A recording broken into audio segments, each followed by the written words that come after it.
100% job గ్యారెంటీతో ISTTM business school admissions open. ఉన్న పరిస్థితిని మనం మార్చుకోవాలనుకున్నప్పుడు నిజాయితీగా పనిచేయాలి. అందులో భాగంగా గత వారం రోజుల నుంచి మీరు చూశారు, రాష్ట్ర వ్యాప్తంగా ఎక్కడైతే బియ్యం అక్రమంగా ఎగుమతులకు పాల్పడుతున్నారో, ఒక అడ్డాగా కేర్ ఆఫ్ అడ్రస్గా కాకినాడ పోర్ట్ని మార్చేశారో అక్కడ తనిఖీలు విస్తృతంగా చేశాం. ఇప్పుడు వరకు మేము చేసిన తనిఖీల్లో 35,404 మెట్రిక్ టన్నులు సీజ్ చేయడం జరిగింది. ఈ 35,404 మెట్రిక్ టన్నులు సీజ్ చేసినప్పుడు సుమారుగా చూచాయిగా 159 కోట్ల రూపాయలు దాని విలువ. ఇది బహుశా ఇది ఏ రాష్ట్రంలోనూ ఈ విధంగా జరిగి ఉండదు. ఈ ఫుడ్ మాఫియాని మాత్రం మనం ఎట్టి పరిస్థితుల్లో కూడా ఉపేక్షించే సందర్భం రాకూడదు.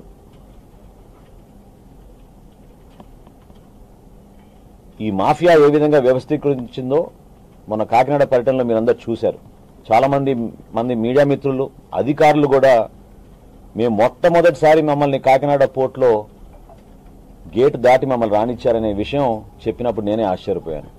ఒక రైతు పడే కష్టాల గురించి గతంలో అనేక జిల్లాల్లో పవన్ కళ్యాణ్ గారు నేను పర్యటించినప్పుడు మేము చూసాం.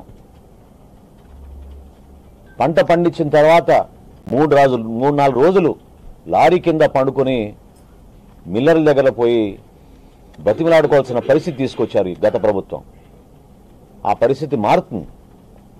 నేను మాటిస్తున్నా మీకు, రాబోయే సీజన్లో ఏ మిల్లర్ కూడా తప్పు చేయకుండా, రైతుకి ఎక్కడ ఇబ్బంది కలగకుండా, ధాన్యం కొనుగోలు విషయంలో, ఈ ప్రొక్యూర్మెంట్ విషయంలో చాలా పారదర్శకంగా కొత్త టెక్నాలజీ వాడి ప్రతి ఒక్కరికి మేలు చేసే విధంగా మా పౌర సరఫరాల శాఖ నిలబడుతుందని ఈ సందర్భంగా తెలుపుతూ, ఈ 1000 కోట్ల రూపాయలు ఏ విధంగా మేము జిల్లాల వారీగా పంచామో మీకు వివరాలు ఇస్తాను.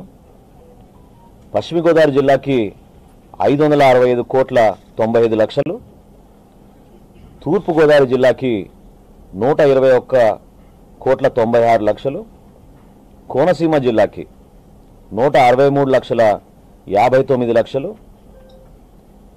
కాకినాడ జిల్లాకి 21 కోట్ల 92 లక్షలు, ఏలూరు జిల్లాకి 119 కోట్ల 96 లక్షలు, చివర్లో బాపట్ల జిల్లాకి 6 కోట్ల 61 లక్షలు. సుమారు 49,000-50,000 మంది రైతులకి ఉపశమనం కలిగేటట్టు, ఇంత కష్టమైన ఆర్థిక పరిస్థితుల్లో కూడా నిజంగా ఒక విధంగా మా శాఖ పనితీరు చూసి ఇంకా ఉత్సాహంగా పనిచేయాలనే ఆలోచనతోటి అధికార యంత్రాంగం అందరూ కలిసి వస్తున్నారు. నేను మనస్ఫూర్తిగా వాళ్ళని అభినందిస్తున్నాను. సుమన్ టీవీలో మీ పర్సనల్ అండ్ బిజినెస్ ప్రమోషన్స్ కోసం కింది నెంబర్కి కాంటాక్ట్ చేయండి.